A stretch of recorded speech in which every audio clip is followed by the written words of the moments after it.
Halo siswa SMK dimanapun kalian berada, kita jumpa kembali dalam acara persiapan ujian nasional. Bersama saya, Eni Rita Zahara. Seperti biasa, materi yang akan saya bawakan adalah materi bahasa Indonesia. Bagaimana? Ujian semakin mendekat, apakah kalian sudah betul-betul mempersiapkan diri? Ibu yakin sudah. Topik yang akan kita bahas pada kali ini adalah masalah penyajian data atau informasi. Penyajian data atau informasi ini dalam soal-soal UAN yang nanti kalian kerjakan itu pada umumnya bisa berbentuk tabel, grafik, ataupun misalnya berbentuk denah. Nah, agar kalian lebih paham tentang bagaimana cara membaca tabel, membaca grafik, atau membaca denah, mari kita bicarakan ya. Penyajian data atau informasi itu bisa dalam bentuk verbal. Dalam bentuk verbal di sini artinya data-data itu dikemukakannya dalam kalimat atau bisa juga dalam sebuah paragraf, bisa juga dalam sebuah wacana. Jadi data-data itu dikemukakannya dalam bentuk kalimat-kalimat, paragraf atau bisa juga dalam sebuah wacana. Kemudian di samping penyajian data informasi ini dalam bentuk verbal, ada juga data itu bisa dikemukakan dalam bentuk visual. Artinya, data-data yang tadi dikemukakan dalam bentuk kalimat, kita ubah penampilannya dalam bentuk visual. Bisa dalam bentuk tabel, dalam bentuk grafik, dalam bentuk bagan atau diagram, dan dalam bentuk denah. Sudah tentu antara kedua penampilan ini jelas berbeda. Kalau kita misalnya membaca data dalam bentuk kalimat, itu terkadang kita harus memahami terlebih dahulu apa makna dari kalimat itu, kemudian kita baru bisa menangkap apa maksudnya. Tetapi kalau data itu dalam bentuk visual atau dalam bentuk tabel, atau dalam bentuk grafik dan sebagainya, maka data itu langsung bisa kita lihat data-datanya, ya. Kemudian yang kita bicarakan pertama adalah tabel. Tabel ini merupakan kumpulan data yang disusun dengan klasifikasi menurut baris dan kolom. Kalau baris itu tersusun dari atas ke bawah, sedangkan kolom itu berjejer dari kiri ke kanan.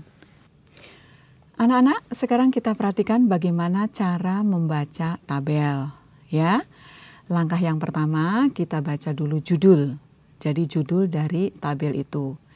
Karena dari judul itu merupakan gambaran ringkasan tentang informasi yang disampaikan.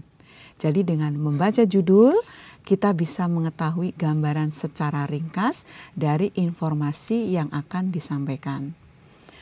Langkah yang kedua yaitu membaca informasi yang ada di atas, di bawah atau di sisinya. Maksudnya informasi ini data-data yang ada di dalam tabel itu. Informasi ini merupakan kunci penjelasan materi yang disajikan.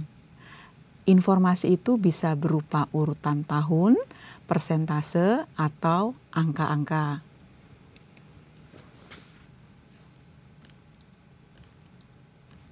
Langkah yang ketiga yaitu mengajukan pertanyaan tentang tujuan tabel. Tujuan itu bisa diketahui dengan mengubah judul menjadi pertanyaan, seperti seberapa banyak atau bagaimana terjadinya suatu peristiwa. Dari pertanyaan yang kita ajukan ini, jawabannya terdapat di dalam tabel. Langkah yang keempat adalah membaca isi tabel. Baca tabel itu secara menyeluruh untuk mendapatkan informasi yang disajikan. Jadi, untuk membaca tabel ada 4 langkah yang harus kita lakukan. Pertama, tadi membaca judul.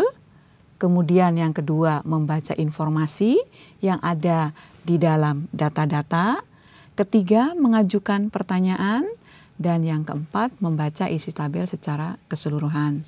Untuk jelasnya, sekarang kita lihat contoh, ya. Di sini ada tabel prestasi Indonesia di Piala Sudirman. Pertama, kita baca dulu judulnya, Prestasi Indonesia di Piala Sudirman. Ada data yaitu tahun, posisi, kemudian lawan. Tahun di sini data yang terkumpul yaitu dari tahun 1989, 91, 93, 95, 97, 99, 2001, dan 2003. Kemudian pada kolom yang kedua, pada posisi ada juara. Jadi di sini pada tahun 89 posisi Indonesia di Piala Sudirman itu menduduki posisi juara pada waktu melawan Korea Selatan. Kemudian pada tahun 91 posisinya pada finalis pada waktu melawan Korea Selatan. Demikian seterusnya kita baca secara keseluruhan sampai dengan pada tahun 2003, yaitu pada posisi semifinalis saat melawan Cina. Nah, ini bisa kita ketahui judulnya apa, kemudian apa sih informasi yang bisa ketahui dari judul ini. Kemudian kita melihat data-data dari kolom 1, kolom 2, kolom 3, kemudian dari baris-baris yang ditampilkan di dalam tabel ini. Untuk lebih jelasnya informasi apa saja yang bisa kita peroleh dari tabel ini, kita bisa melihat secara keseluruhan pada penjelasan. Tentunya anak-anak harus melihat dari kolom tahun, kolom posisi, dan pada kolom lawan. Ya, sekarang kita lihat apa informasi yang bisa kita peroleh dari tabel ini. Informasi yang diperoleh itu diantaranya bahwa Indonesia meraih posisi sebagai semifinalis sebanyak 3 kali, yaitu tahun 1997, pada tahun 99, dan pada tahun 2003. Kemudian pada posisi final Indonesia pernah 4 kali, yaitu tahun 91 dan 93 saat berhadapan dengan Korea Selatan. Lalu tahun 95 dan tahun 2001 saat melawan Cina. Informasi apa lagi yang bisa kita peroleh dari tabel itu? Sudah 8 kali bertanding, posisi sebagai juara itu hanya 1 kali diraih, yaitu pada tahun 89 saat berhadapan dengan Korea Selatan. Ya. Kemudian kita bahas selanjutnya setelah tabel data visual yang lain yaitu tentang grafik. Ya. Dari penjelasan tentang tabel tadi sebelum kita masuk ke grafik, tentunya anak-anak sudah mendapatkan gambaran bahwa penampilan data dalam bentuk kalimat itu ternyata harus membutuhkan pemikiran, ya. Kemudian harus lebih terfokus untuk apa-apa yang harus dijelaskan dibandingkan dengan kalau kita menampilkan data dalam bentuk tabel seperti tadi. Selanjutnya yang akan kita bicarakan adalah penampilan data atau informasi dalam bentuk grafik. Grafik ini merupakan visualisasi dari tabel. Tabel yang berupa angka-angka dapat disajikan atau ditampilkan ke dalam bentuk gambar yang disebut grafik. Cara membaca grafik sama dengan cara membaca tabel. Kalian tentunya masih ingat bahwa cara membaca grafik itu sama dengan cara membaca tabel, berarti pertama kali kita harus membaca judul. Ya, apa judul dari grafik tersebut. Kemudian kita melihat data-data yang ada, baik itu data-data yang ada di atas, data-data yang ada di samping. Kemudian kita mengajukan pertanyaan untuk apa kita membaca grafik itu. Dan langkah yang keempat, kita membaca grafik itu secara keseluruhan. Kemudian kalau dilihat dari jenisnya, kita bisa mengelompokkan atau membagi grafik itu dalam beberapa jenis, antara lain ada yang dikatakan grafik batang atau histogram biasa dikenal, kemudian grafik garis dan grafik lingkaran. Nah, ketiga jenis grafik ini akan kita bahas. Yang pertama adalah grafik batang. Grafik batang ini dikenal juga dengan histogram. Grafik batang ini digunakan untuk menekankan perbedaan tingkat atau nilai dari beberapa aspek atau variabel. Jadi grafik batang ini kalau kita akan menekankan perbedaan tingkat atau nilai dari beberapa variabel, lebih tepat kalau menggunakan grafik batang. Ya, kita lihat contohnya, misalnya di sini ada contoh grafik penjualan sepatu selama 6 bulan. Di sini tadi terlihat ada 2 variabel, yaitu perbandingan antara jumlah penjualan sepatu kets dan sepatu kulit. Kita lihat jumlah dalam grafik ini dari mulai bulan pertama sampai dengan bulan yang ke-6. Kemudian jumlah penjualan berapa pasang yang terjual. Di sini dari mulai 100 sampai dengan 500. Sekarang kita lihat, pada bulan pertama kalau kita lihat perbandingan jumlah sepatu yang terjual, itu kalau kita lihat sepatu kets mencapai 300 pasang, sedangkan sepatu kulit hanya 100 pasang. Ini jelas sekali perbedaannya terlihat, ya. Kemudian pada bulan kedua terlihat juga bahwa penjualan sepatu kets itu mencapai 400, sedangkan sepatu kulit hanya mencapai sekitar 150. Ya, ini jelas sekali perbedaannya. Kemudian pada bulan ketiga penjualan sepatu kets hampir sudah mencapai 500, sedangkan penjualan sepatu kulit sama seperti bulan yang kedua itu hanya pada sebanyak 200 pasang yang terjual. Nah, dari ketiga bulan ini saja kita sudah bisa melihat perbedaan dari 2 jenis sepatu ini yang terjual. Kalau sepatu kets dari bulan pertama, bulan kedua sampai bulan ketiga itu mengalami peningkatan, sedangkan kalau sepatu kulit bulan pertama ke bulan kedua hanya sedikit sekali peningkatannya, kemudian pada bulan kedua dan bulan ketiga tidak ada peningkatan dalam penjualan.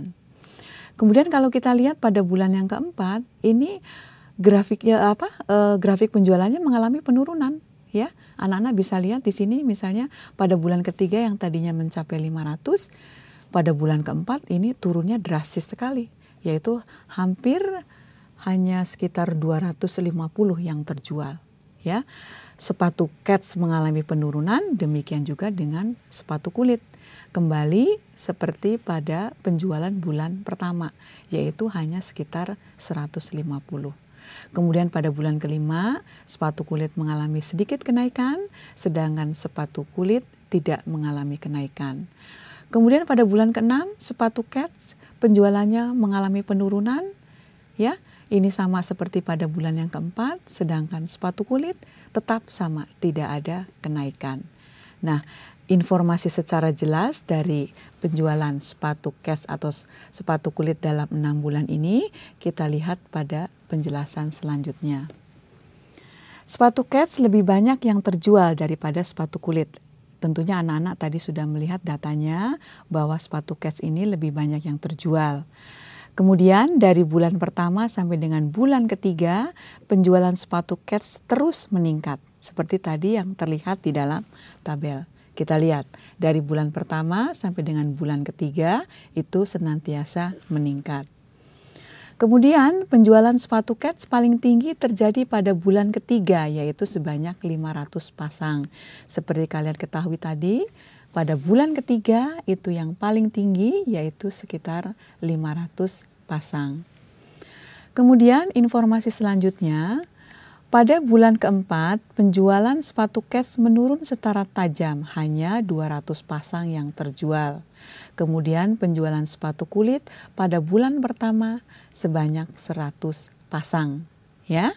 Informasi apa lagi yang bisa kita peroleh dari tabel tadi? Pada bulan kedua dan ketiga, penjualan sepatu kulit mengalami kenaikan yang sama, yaitu sebanyak 50 pasang dari penjualan pada bulan pertama. Kemudian penjualan sepatu kulit pada bulan keempat, kelima, dan keenam kembali menurun.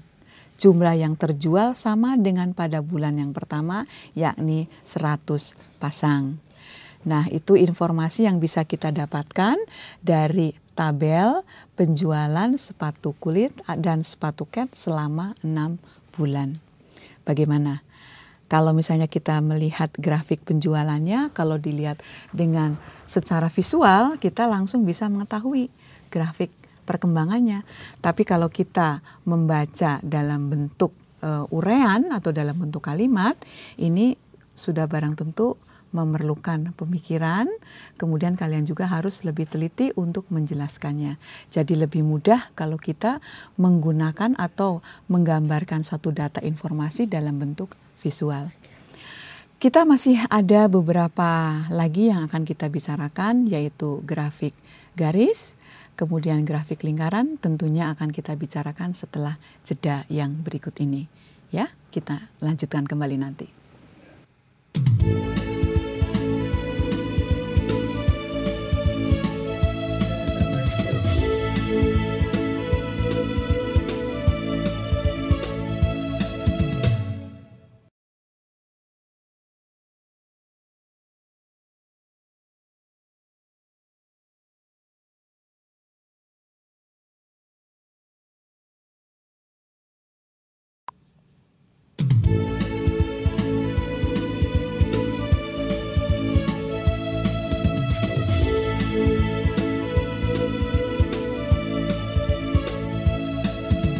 Anak-anak, mari kita lanjutkan kembali pembahasan kita setelah tadi kalian jeda sejenak. Kembali catatan kalian dipersiapkan. Kalau tadi kita membahas tabel dan grafik batang, sekarang yang akan kita bahas adalah grafik garis, ya. Grafik garis ini dipakai untuk menggambarkan perkembangan atau perubahan dari waktu ke waktu. Ya, jadi untuk melihat perkembangan atau perubahan dari waktu ke waktu, apakah dalam jangka waktu 1 hari, 1 bulan, itu lebih tepat kalau kita menggunakan grafik garis. Misalnya saja kalau kalian melihat grafik perkembangan kurs mata uang, berapa nilai rupiah kita terhadap dolar, itu lebih mudah kita bisa melihatnya kalau dalam bentuk grafik garis. Misalnya hari ini berapa 1 dolar itu berapa rupiah, kemudian kemarin berapa, 2 hari yang lalu berapa, itu bisa terlihat melalui grafik garis. Ya, sekarang kita lihat contoh yang lain.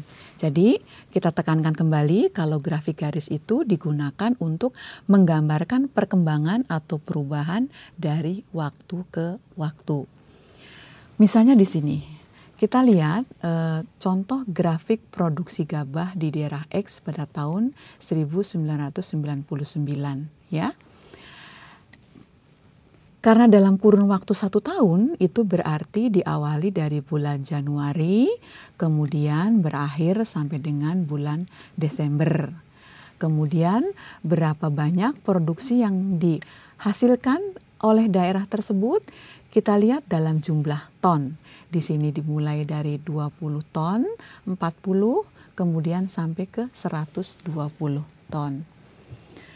Sekarang kita lihat pada bulan Januari ini sebagai bulan yang pertama, produksi gabah di daerah X itu diawali dari 100 ton, ya. Kemudian pada bulan kedua, Februari, itu mengalami penurunan dari 100 ke 60, sekitar 40 ton, ya. Pada bulan Februari, kemudian pada bulan Maret naik sedikit, ya. Kemudian pada bulan April juga naik, Mei juga mengalami kenaikan, dan pada bulan Juni juga mengalami kenaikan. Di sini terlihat dari bulan Januari sampai dengan bulan Juni itu perkembangannya bisa kalian lihat dengan jelas, ya. Kemudian dari bulan Juni kita lihat perkembangannya ke bulan Juli. Itu kembali menurun. Jadi di sini setelah mencapai puncak produksi yaitu 120 ton, kemudian pada bulan Juli turun kembali, ya. Kemudian turun lagi pada bulan Agustus. Kemudian kalau kita lihat perkembangan pada bulan September mengalami kenaikan. kemudian Oktober kembali turun, November naik kembali, dan pada bulan Desember kembali turun. Sehingga boleh dikatakan pada 6 bulan terakhir produksi gabah di daerah X tersebut boleh dikatakan stabil. Ya, ini bisa kita lihat perkembangannya dari bulan Januari sampai dengan bulan Desember.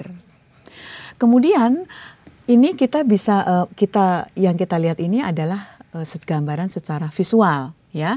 Kemudian bagaimana kita melihat grafik garis ini kalau digambarkan secara verbal, artinya data-data itu kita buat dalam bentuk kalimat. Apa saja data-data yang bisa kita peroleh kalau kita uraikan dalam bentuk kalimat atau paragraf. Di sini, produksi gabah terendah yang dialami oleh daerah X pada tahun 1999 terjadi pada bulan Februari. Seperti yang tadi kalian lihat ya, pada bulan Februari.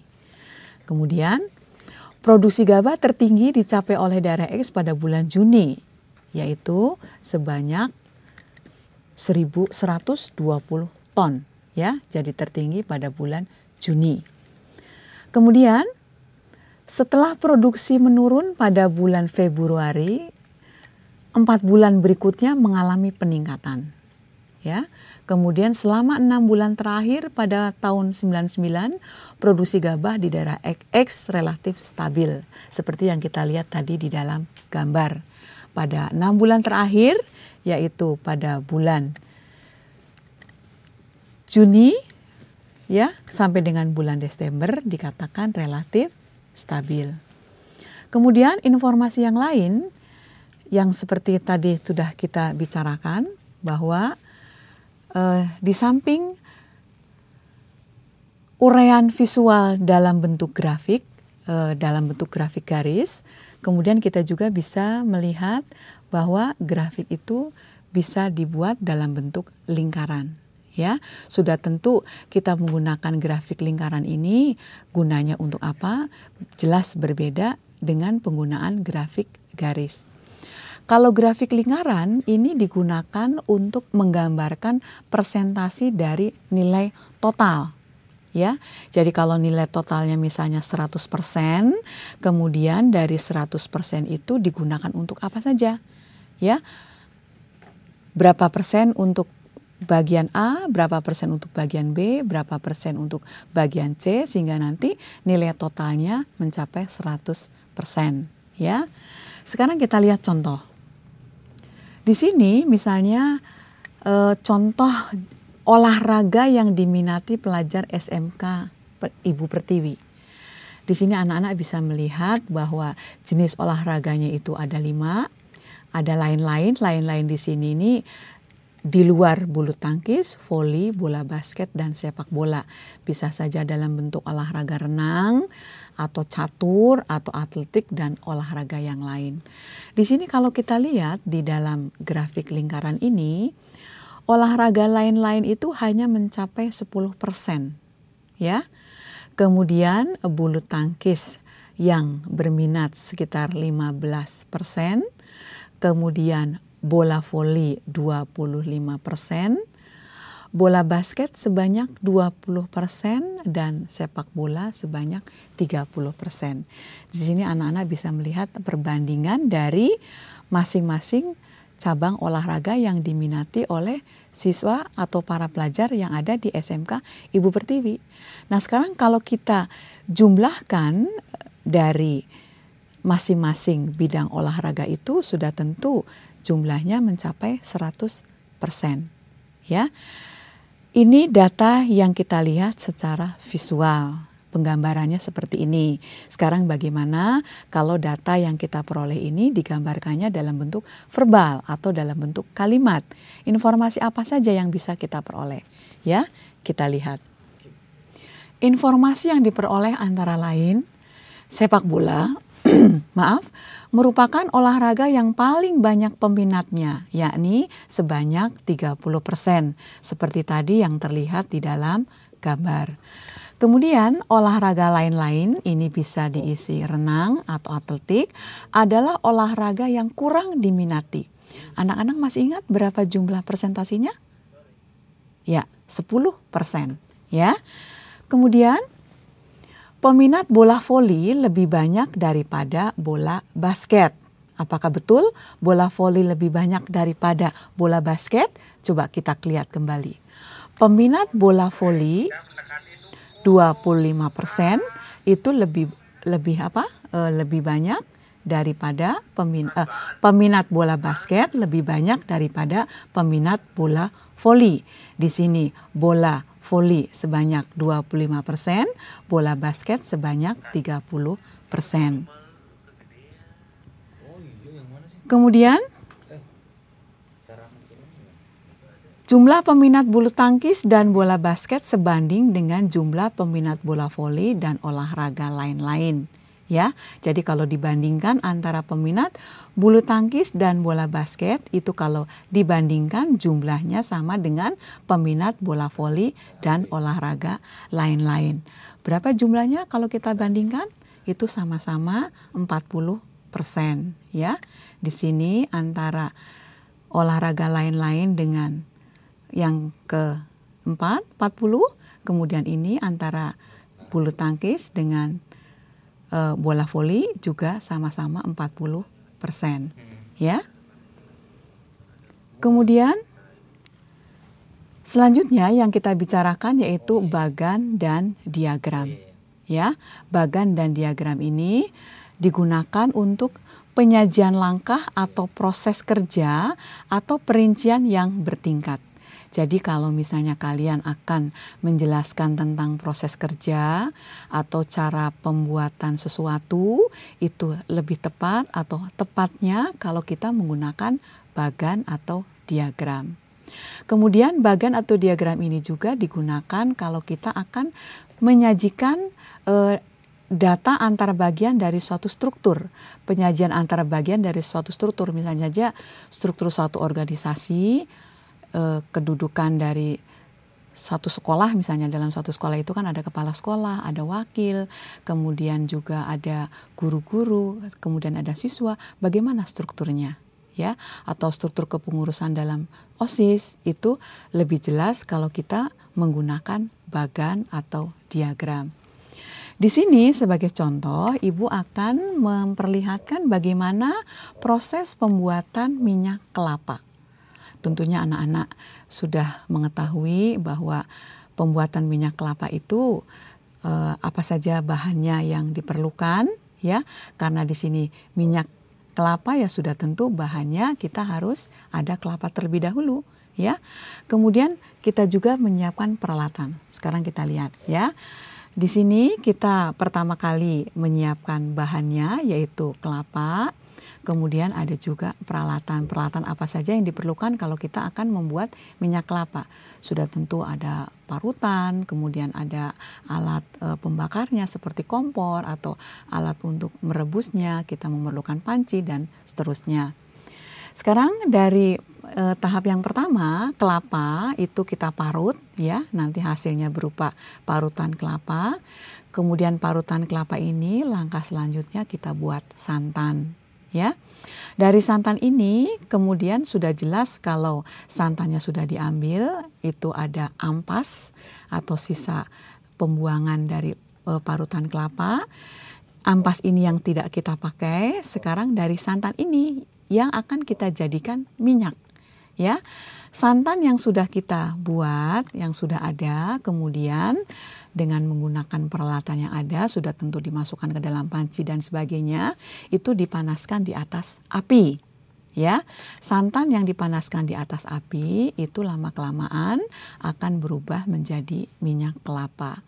Sudah tentu ini ada bagian yang menjadi minyak dan ada bagian yang menjadi sisa, apanya ya istilahnya, kalau orang menyebutnya sebagai kekak atau blondo. Ya, jadi ada bagian yang nantinya menjadi minyak dan ada juga yang menjadi blondo setelah santan tadi dipanaskan. Ya, bagaimana anak-anak? Mudah bukan cara proses pembuatan minyak kelapa ini? Ya, selanjutnya kita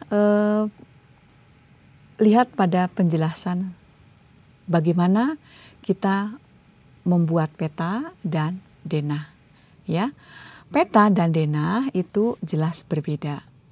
Kalau peta ini merupakan penyajian visual tentang suatu wilayah dalam bentuk gambar.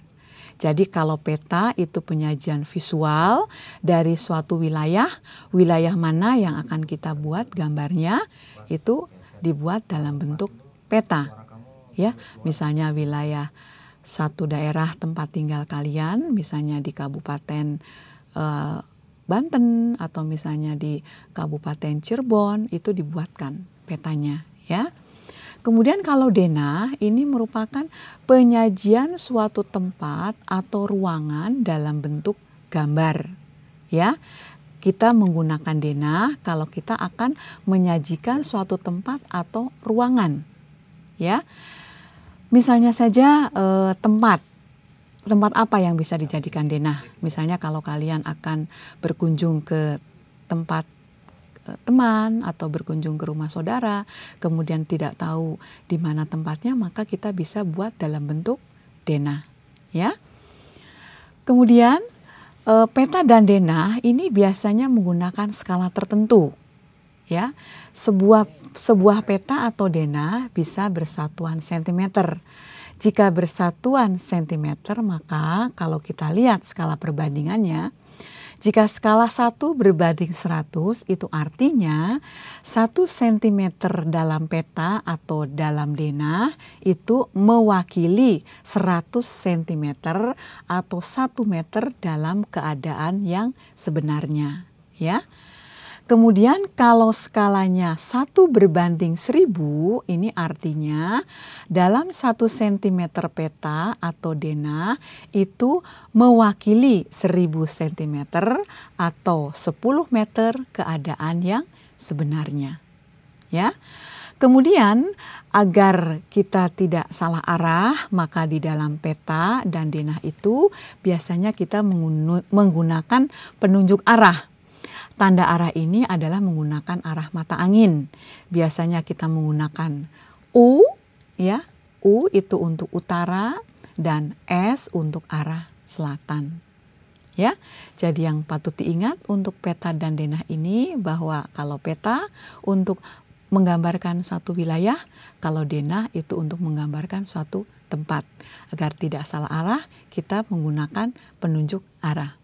Bagaimana anak-anak tentang pembahasan kita kali ini? Dan tentunya kalian sudah ingin mengetahui soal-soal apa saja nanti yang akan keluar dalam ujian nasional yang berkaitan dengan peta, denah, grafik, tabel. Kita lanjutkan nanti setelah jeda yang berikut ini, ya.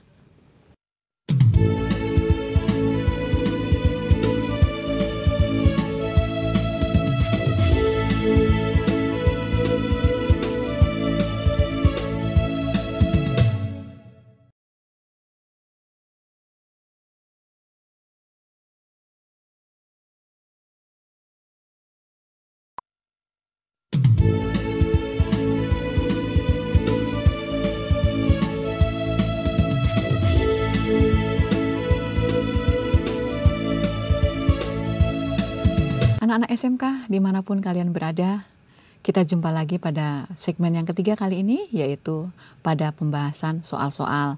Di sini Ibu akan menyajikan beberapa contoh soal yang pernah keluar pada ujian nasional, ya. Mari kita simak soalnya, ya. Coba kalian lihat sini. Perhatikan diagram berikut yang memuat data kapasitas pembangkit listrik yang dimiliki PLN. Di sini kalau kita lihat data yang tercantum secara vertikal itu secara horizontal dari tahun 98, 99, tahun 2000, tahun 2001 dan tahun 2002. Di sini ada 4 variabel, ya, yaitu pembangkit listrik tenaga air, pembangkit listrik tenaga diesel, pembangkit listrik tenaga gas, dan pembangkit listrik tenaga uap. Ya, masing-masing tahun itu ada 4 variabel. Kemudian kalau kita lihat data yang tersusun secara vertikal di sini kita lihat ada angka-angka, yaitu dari kapasitas 2.000, 4.000, 6.000, 8.000 sampai dengan 10.000. Kalau kita lihat secara sepintas dari data-data ini, kita lihat bahwa dari tahun 98, 99, 2000, 2001, 2002 pada PLTA, PLTD, PLTG itu tampaknya tidak ada perubahan. Ya, perubahan itu misalnya kita lihat sekarang pada PLTU. PLTU tahun 98, 99, 2000, 2001 juga tidak ada perubahan. Kemudian pada tahun 2002 baru ada perubahan. Nah, ini yang harus kalian cermati. Sekarang kita lihat apa opsi pertanyaannya, ya. Pertanyaannya, menurut diagram tersebut, kapasitas pembangkit listrik yang dimiliki PLN dari tahun 1998 sampai 2002 yang benar adalah A. Antara tahun 1998 hingga 2001 terjadi peningkatan yang berarti terutama pada PLTU. Ya, jadi pada tahun 92 sampai 2001 terjadi peningkatan yang berarti. B. Terjadi penurunan kapasitas yang tajam pada PLTG. C. Kapasitas PLTD naik turun antara tahun 98 sampai dengan 2002. Kemudian D, kapasitas PLTA turun naik selama 4 tahun hingga 2002. Kemudian E, peningkatan kapasitas tertinggi PLTU terjadi pada tahun 2002. Dari kelima kemungkinan jawaban ini, menurut kamu mana jawabannya? Ya, apakah jawaban A pada tahun 98 hingga 2001 PLTU mengalami peningkatan yang berarti? Kita lihat kalau dalam tabel tentu tidak. Peningkatan itu hanya terjadi pada tahun 2002.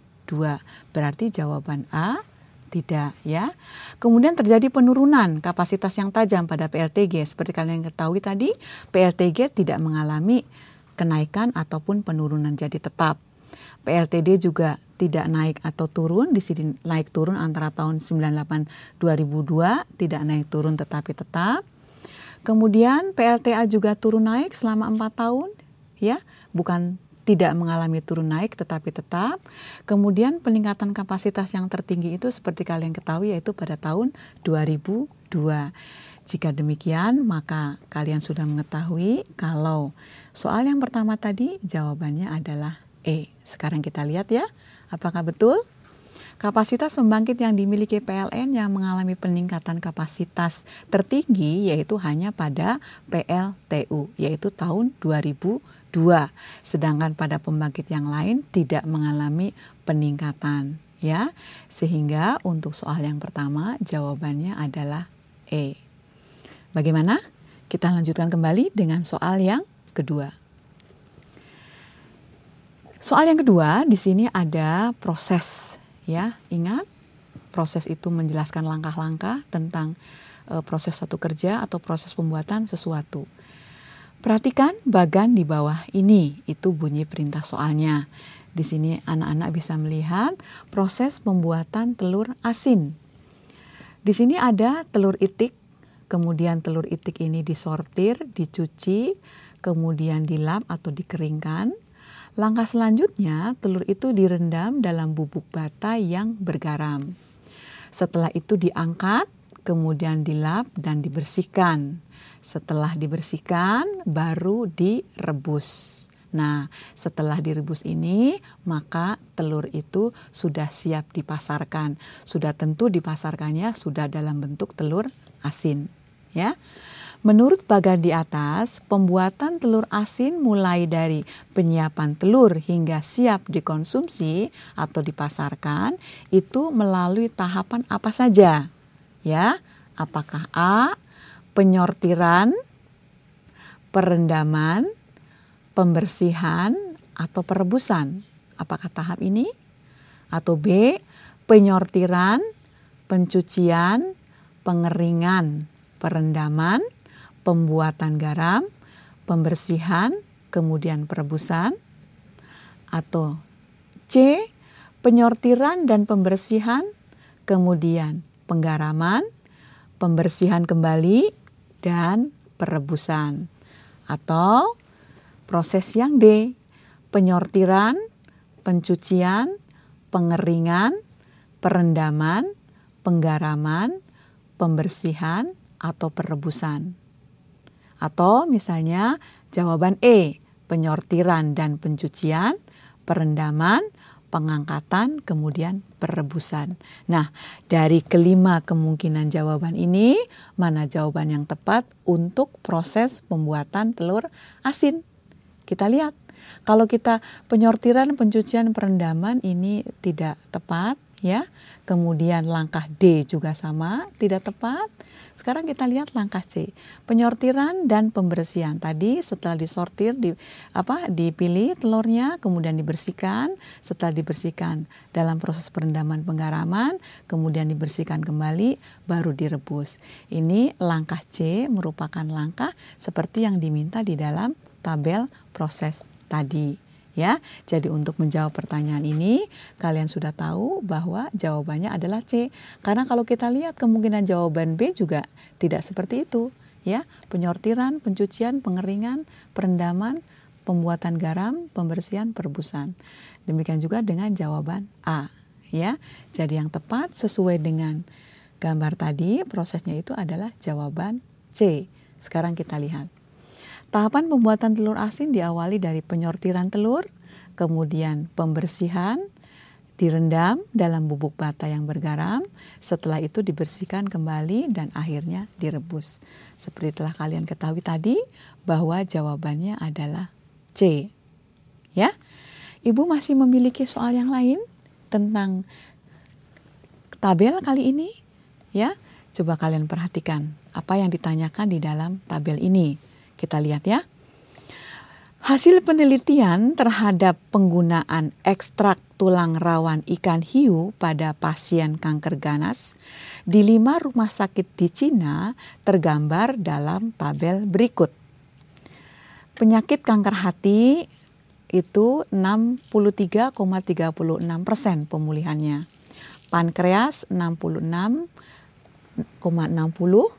Kemudian mulut rahim 78,57%, lambung 80,00%, kanker usus 82,76%, kanker tulang 83,25%, kanker payudara 84,10%, paru-paru 84,61%, kanker otak itu 85,71%, kanker tenggorokan 89,58%, kanker prostat 95,0%, kanker kulit 96,10%.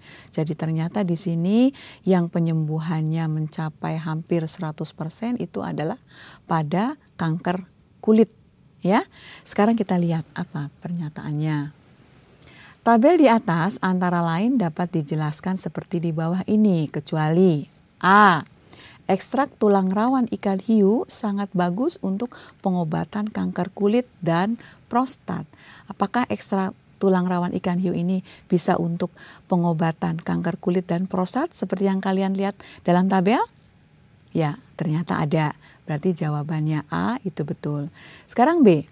Kanker otak dan tenggorokan bagus juga diobati dengan ekstrak tulang rawan ikan hiu. Tadi kalian juga melihat di dalam tabel bahwa ekstrak tulang rawan ikan hiu ini bisa juga untuk menyembuhkan kanker otak. Berarti jawaban B juga ini benar. Kemudian C. Sebagai penyembuh kanker hati dan pankreas, ekstrak tulang rawan ikan hiu tidak ada hasilnya. Apakah betul tidak ada hasilnya? Nanti kita lihat di dalam tabel ya. D. Kanker lambung dan usus pun bagus diobati dengan ekstrak tulang rawan dan ikan hiu. Tadi kita sudah melihat bahwa kanker lambung dan usus juga bisa diobati dengan ekstrak tulang rawan dan ikan hiu. Jadi jawaban D juga betul. Sekarang kita lihat E. Secara umum dapat dikatakan bahwa ekstrak tulang rawan ikan hiu baik untuk penyembuhan penderita kanker. Ya.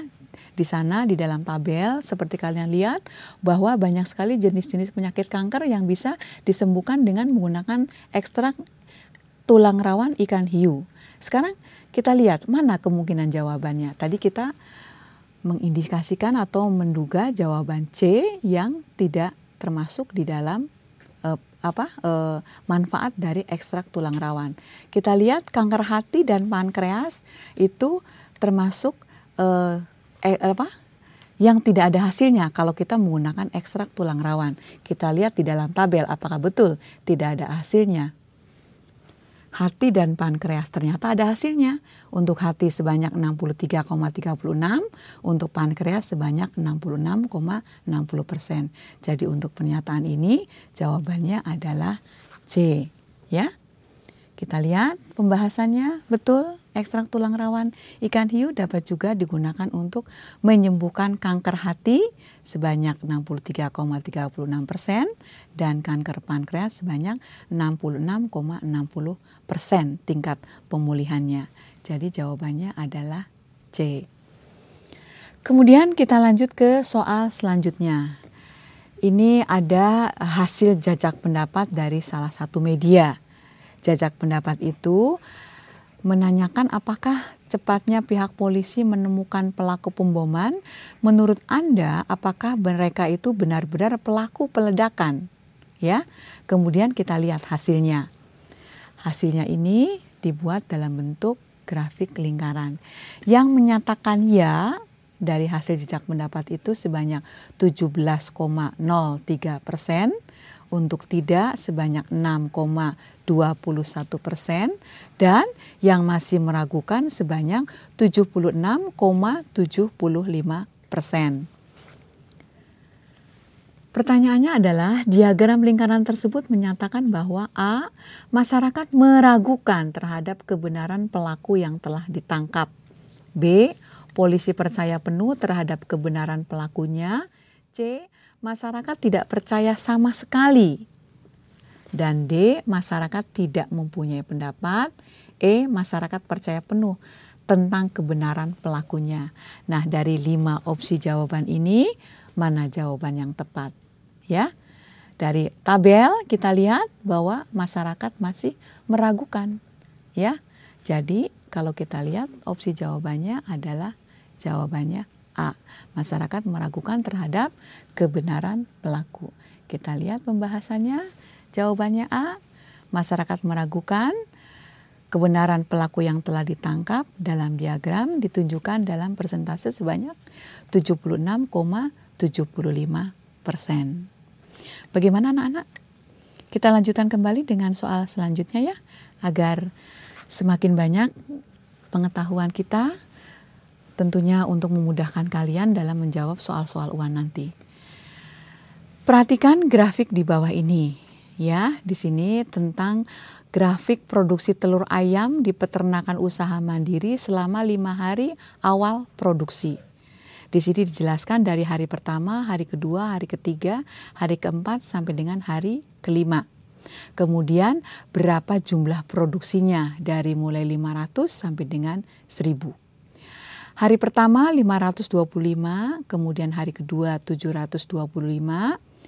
Kemudian pada hari ketiga produksinya mengalami penurunan yaitu sebanyak hanya 670.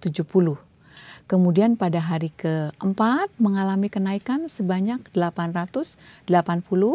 Kemudian hari kelima mengalami kenaikan kembali sebanyak 975. Itu yang kita baca dari grafik ini. Kemudian kita lihat apa pertanyaannya. Menurut grafik tersebut, keadaan produksi telur ayam di peternakan usaha mandiri selama 5 hari awal produksinya adalah A. Selama 5 hari produksi telur terus meningkat. B. Selama 5 hari mengalami 3 kali peningkatan produksi dan peningkatan tertinggi terjadi pada hari keempat. C. Selama 5 hari produksi terus terjadi peningkatan terus-menerus dan peningkatan paling tinggi terjadi pada hari kelima. D. Sejak hari pertama produksi hingga hari kelima, rata-rata kenaikan produksinya mencapai 50%. E. Pada hari kelima, peternakan usaha mandiri telah mencapai target produksi yaitu 100%. Nah anak-anak, dari kelima opsi jawaban ini, untuk menjawab pertanyaan ini, jawabannya yang mana? Apa kalian sudah mendapatkannya? Sudah? Kita lihat ya jawabannya yang mana. Ternyata jawabannya itu adalah bahwa selama 5 hari produksi mengalami 3 kali peningkatan, yaitu pada hari kedua, hari keempat, dan hari kelima. Peningkatan tertinggi terjadi pada hari yang keempat, yaitu sebanyak 210 butir. Nah, pernyataan ini adanya pada opsi jawaban yang mana? Yaitu pada jawaban yang B. Bagaimana dengan penjelasan tadi? Mudah-mudahan kalian bisa memahami dan agar kalian nanti mendapatkan kemudahan dalam menjawab soal-soal ujian nasional, khususnya yang berkaitan dengan masalah tabel, grafik dan sebagainya. Pertama, ingat kalau tabel, kalau kita kalian menemukan soal yang kaitannya dengan masalah grafik, ingat judul, lihat judul grafiknya apa, kemudian data yang tertulis secara vertikal, data yang tertulis secara horizontal, kemudian lihat gambaran secara umum, ya. Kemudian kalau dalam bentuk tabel, lihat data-datanya secara keseluruhan agar kalian bisa mengetahui mana yang ditanyakan di dalam tabel tersebut. Anak-anak, Ibu pikir sekian saja pertemuan kita pada episode kita kali ini. Mudah-mudahan ada manfaatnya. Ibu mengharapkan sekali agar kalian tetap bersemangat dalam belajar.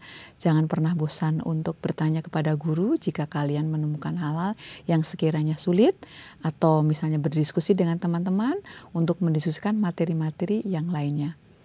Kita jumpa lagi pada episode mendatang. Selamat belajar, sukses selalu untuk kalian. Sampai jumpa kembali.